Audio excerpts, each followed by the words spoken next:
Campaign 2020 is sponsored by Wisconsin Hospital Association, Quick Trip,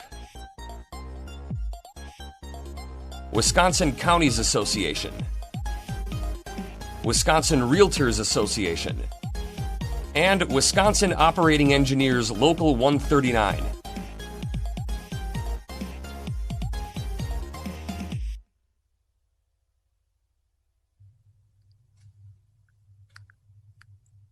Tom Palzewicz of Brookfield is a Democrat running in the 5th Congressional District.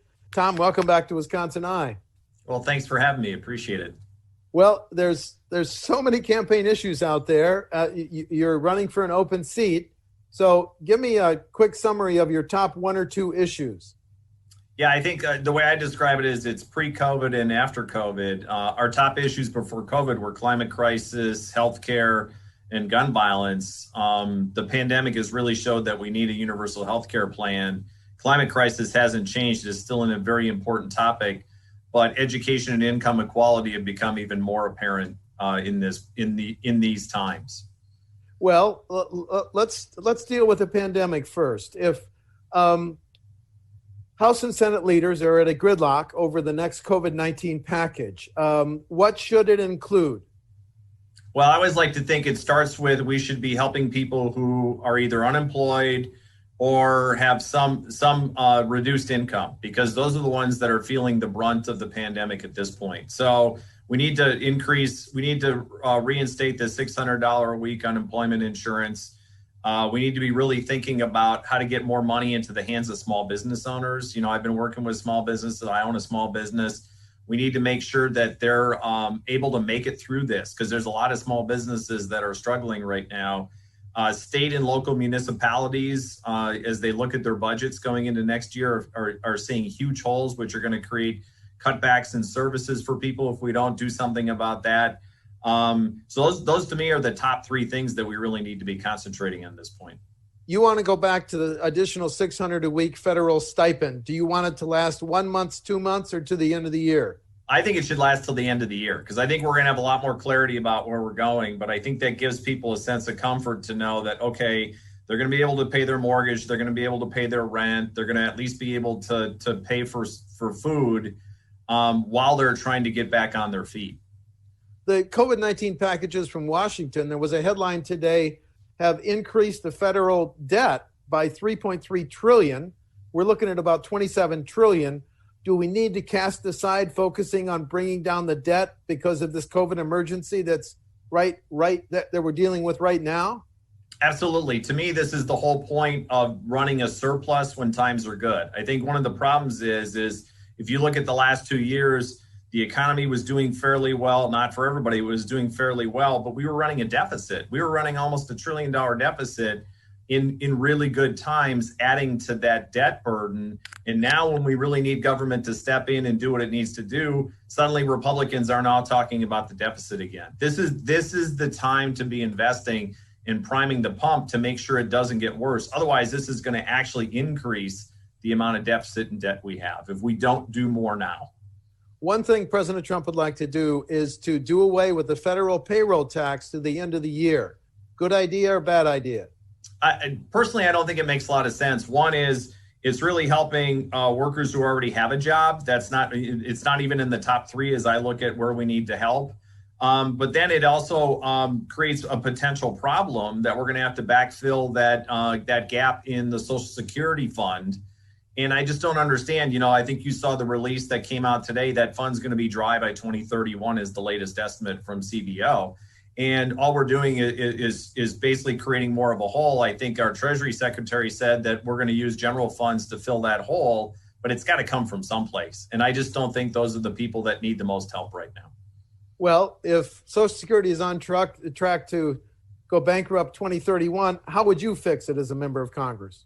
Well, we need to raise the income limit because I think by decapping that limit, I think we'll get more money into the Social Security fund. And then we need to look at just how do we make sure that fund is separated from the rest of the government and make sure that people have confidence that when they do retire, they'll have access to the money that they put in. Because this is money that we've put into a system that we should expect to get out. One more question on the pandemic. Do you favor a national moratorium on evictions and foreclosures? Absolutely, but I also think we need to take into account the small landlords. How are we going to make sure that they can pay their bills, their utility bills, whatever mortgage they have or whatever? So we have to take that into account, because there's a lot of people who own a couple of properties that if we get rid of the eviction idea, that they might be hurt by this also. So it needs to be balanced with property owners also. You mentioned healthcare. The Supreme Court has agreed to hear the test on whether Obamacare is legal shortly after the November 3 election. If the Supreme Court throws out Obamacare, what is your plan B for healthcare? Well, my plan is we need to move to a universal healthcare plan. We need to do it over time, but that's the direction that we have to go. I think this pandemic has shown that without universal healthcare, this pandemic has exacerbated inequalities in healthcare. And we have so many more people who are now uncovered because they've lost their job and there's no place for them to go or get coverage. So, but to me, universal healthcare is really about the economy, because when we have a universal healthcare plan, it allows people to start their own businesses. It allows people to do more than one job if they want to. It allows a lot freer economy. Whereas now a lot of people are just focused on, I got to go find a job with good benefits versus I want to go do what I love to do. So it just makes sense. And most of the other developed countries in the world have already gone to a universal healthcare plan. I don't know why we're not moving in that direction. But the key is there's about 3.5 million jobs in the insurance sector that we need to be cognizant of as we move from one way of doing it to another. Mr. Biden has floated the idea of a public option and not going straight to universal. What's your thought on a public option? Well, I think we already have a pretty good public option. It's called Medicare. I'd love to see the Medicare age come down to about 50, because there's a lot of people between 50 and 60 who are looking at the end of their careers, who probably want to go do some consulting, start their own business, have more options. So I'd love to see the Medicare age come down to 50. We can expand Medicaid. We can do all those other things, but that's all moving toward an overall universal healthcare plan. Let's go back to one of your pre-COVID issues, climate change. What should this nation do on that, the next steps? Well, I think there's a huge opportunity to remake our energy grid coming back out of this pandemic. I really feel like we need to end the subsidies on fossil fuels. We need to be investing heavily in solar, because solar is the direction that we need to go. We need to be investing in battery technology, because I was on a nuclear submarine and we had batteries, but they were the backup to the reactor. And when the reactor went down, we relied on those batteries for what we needed to do. And battery technology from back then isn't substantially different. So that investment in battery technology will open up a tremendous opportunity. We need to be looking at room temperature superconductivity. There's a whole bunch of things we should be looking at that we're on the cusp of some really interesting things, and remaking our energy grid, because when we remake that grid, we automatically bring down the reliance on fossil fuels. You also mentioned gun violence. What changes would you like to see on that issue? Yeah, a couple of ones that we all agree on. Universal background checks. Both Mitch McConnell and our own Scott Fitzgerald have refused to even bring those to a vote in their Senates. And I just think it's time for a universal background test to make sure that the people who want to go get a gun can own a gun. I'm all for gun ownership, but I'm for responsible gun ownership. And I also think there should be insurance when you buy a gun, because there should be a way for you to bear the cost of owning that weapon in society as a way to hold people accountable. And I also think we need to relook at ammunition. People stockpiling tens of thousands of rounds of ammunition, I don't think makes a lot of sense. And frankly, I think as a society, we need to relook at the way we allow people to buy ammunition. We once banned assault weapons. Do we need to ban assault weapons again? Well, I think there's a level of weapons that people should not be allowed to own. I mean, if you think a lot of military gear, we're already not allowed to own it. And it's a fine line, but I think that's a line that we can figure out. And I think we need to get there. Semi-automatic weapons, I grew up as a deer hunter. We didn't use semi-automatic weapons in hunting. It's just unnecessary and it's not needed. We all know what these weapons are really built for. They're built for war. And to have those into the hands of civilians, to me, doesn't make a lot of sense. It's not good for everybody. And I've always thought, like, if you want to go and use these weapons, they should be held at a shooting range. Like, you can have a gun locker full of whatever you want to do. They're all locked up. You go to your shooting range. If that's your entertainment, go ahead and do it. But you shouldn't be allowed to hold those at home, or even these people are out walking around with these types of weapons. We now know how some police officers, treat those in custody. The whole issue is policing reforms. What national policing reforms do you support?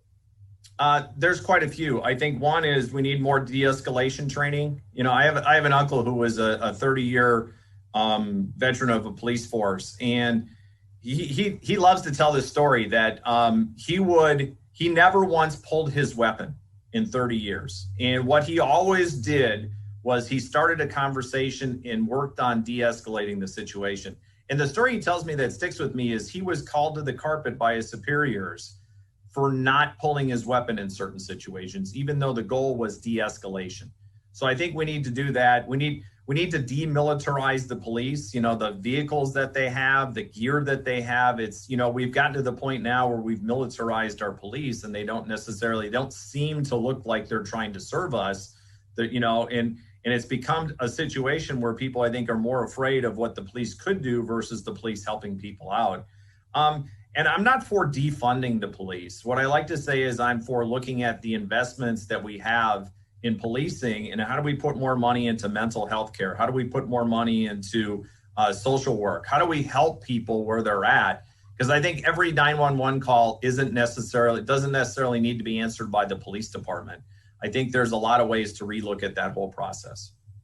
Some protesters see what they call as systematic racism in our largest urban police departments.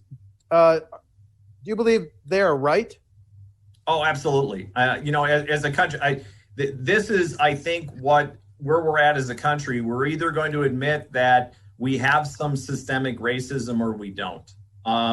We do. It's in the criminal justice system. It's in our police departments. It's everywhere. The hard part is it's hard to recognize when it's not used against you.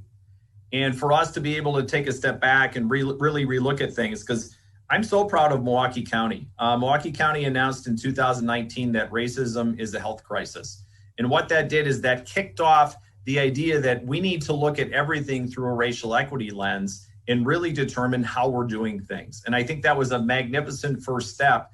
And what I'd like to do at the federal level is relook at the way we budget.